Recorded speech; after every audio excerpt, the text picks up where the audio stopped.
Hey, it's Soul with another video, and today I'm going to be talking about World of Warcraft Classic, the recently announced remix, okay, maybe not so much remix, of the original World of Warcraft that was announced at BlizzCon 2017. By the way, this video is going to be low on the visuals, so if you want to tab out and do your own thing, feel free. First off, with regards to Classic WoW itself, I am totally okay with it. I'm actually pretty excited that it's coming. As a Basically, I'm a fanboy, so that means, hey, if Blizzard's gonna make more money and become more successful, cool, I'm totally down for it. I myself don't really have an interest in playing Classic. I did my time.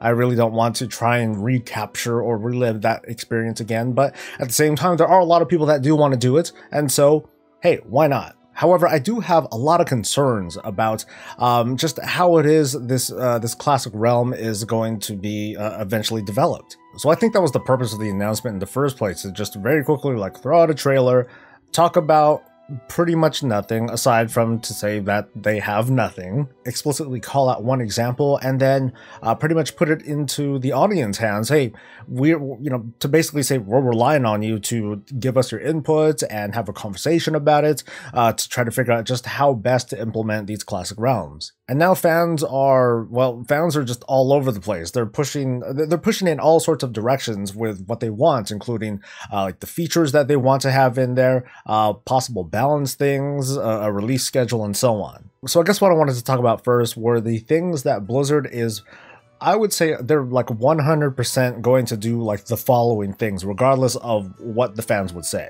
And I'll give possible reasons because, well, I would probably support this too. So first off, and I'm kind of looking at a list that I set up over here, one is that they're going to work on performance issues. So Classic WoW is going to have both a 32 and a 64-bit client for, performance issues. I don't know if DirectX has anything to do with anything. That's kind of outside of my knowledge, but I would suspect, like before it supported DirectX 9, now it supports DirectX 12. I would have that kind of expectation. And it's going to have the same type of file structure and architecture that would allow a much easier time for hot fixes, quick patches, things like that. Because yes, there will in fact be hot fixes and patches because those things kind of happen in software. It's almost a guarantee that Blizzard is going to integrate this with Battle.net. So that means it's going to be on the Battle.net launcher, you'll be able to use the authenticator, and this will probably be the most controversial thing that I think is going to happen, but I'm pretty sure that it's going to also have the whole Battle.net chat, battle tags, real ID, that sort of functionality will be built into Classic WoW. Of course, to keep the actual game experience authentic, it's just going to be limited to chat. You won't be able to do things like, set up battle tag groups or do cross-realm sorts of stuff. The purpose of these is just simple. It's just simple stability, security, and like kind of a minimum quality of life with that whole Blizzard polish. You can complain all you want, but when it comes down to it, a lot of companies, including Blizzard, are all about having that sort of, I don't know, like an environment where players can stay connected through across the whole family of games. Of course, if you don't like it, you can just appear offline and, well, that kind of solves it. More importantly, though, is what I was talking about earlier with the whole stability and security piece of it. It's Blizzard's duty to ensure that sort of stability even with their legacy games like Warcraft 3, as well as Classic WoW. I really don't think players want like an 8 to 12 hour maintenance window to ensure the classic WoW experience. Other than that, though, I think that's about it with regards to things that Blizzard are going to do, whether you like it or not. Everything else in-game is going to be up to you, the fans, and that's where I'm really concerned. Today's WoW players have debates over things like flight, RNG, I have a list here, time gating, story direction, class balance, PvP balance, and the list goes on. Fans of popular private servers such as, well, the ones that host Classic WoW, these players are united on one front to have Blizzard eventually release Classic Realms. And here we are. You have it, and it's thanks to your efforts. But based on what we're seeing right now, it's easy to look back and be like, okay, well, that was the easy part. You, who might be one of the future players of Classic WoW, are now in the driver's seat. And that unity, at least at the moment, isn't quite what it was. For example, should Classic WoW be progressive in the way that dungeons and raids are released?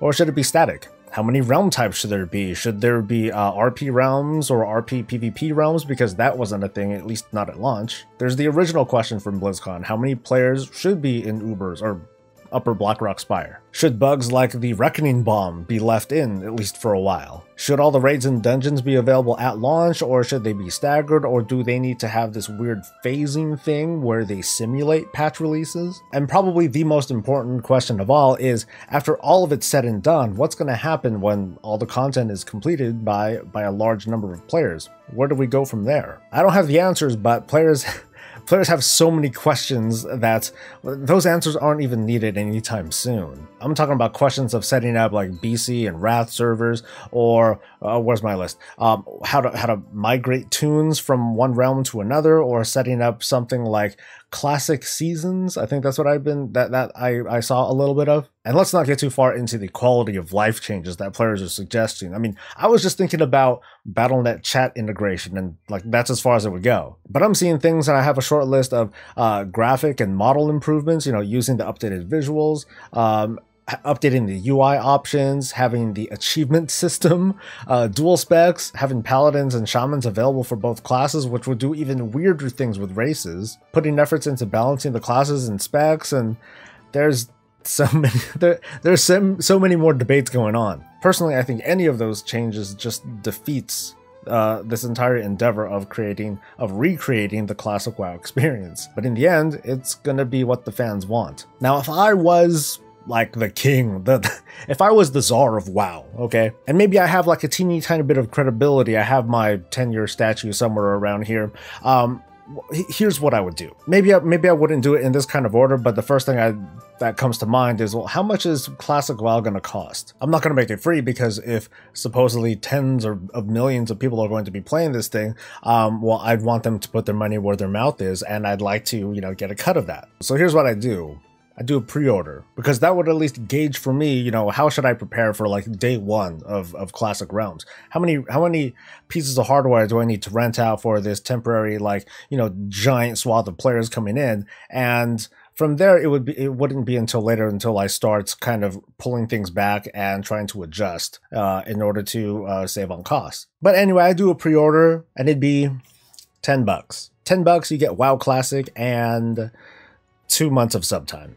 And after that, $10 a month, and ta-da, you have a classic WoW subscription. You might already be like, dude, $10, that's like super expensive, man. But yeah, maintaining realms isn't that cheap. I mean, just because classic WoW doesn't need like a whole design team, it doesn't mean we can't just rake in a lot of money. If you're already subscribed to current WoW, cool. You just pay that, you know, 10 or so bucks for the client, I guess, and then it's just included with your subscription. The cool thing is that current WoW players will still be able to use the WoW token to pay for everything, so, you know, there we go. But forget the money, let's just go to the classic realm itself. Here's how I do it. Like, I would just make the dungeons and raids available. It'd be as if like it was towards the end of vanilla and I decided to open up a bunch of brand new realms for players back in 2006, 2007, whenever that was.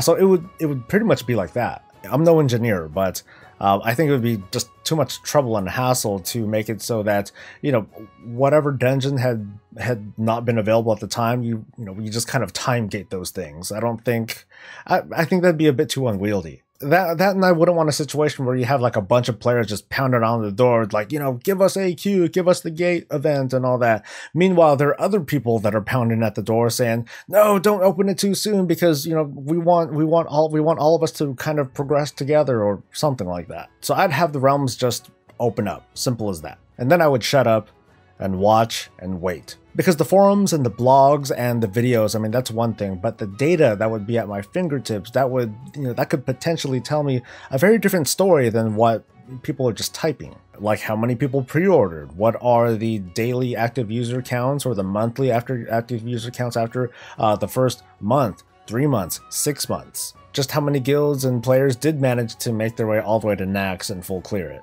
And how might the whole industry of WoW be responding? And I'm talking about like the WoW heads and the add-on creators, the streamers and YouTubers and such. There's a lot to take in without considering simply just the player's input, which is also very important. So that's what I would do. I would just work on just making the game work and get it out, get it into the hands of players, and observe. Many moons ago, many moons ago, J. Allen Brack spoke to someone at a BlizzCon who asked a question about Legacy Realms, and he said, when are they coming?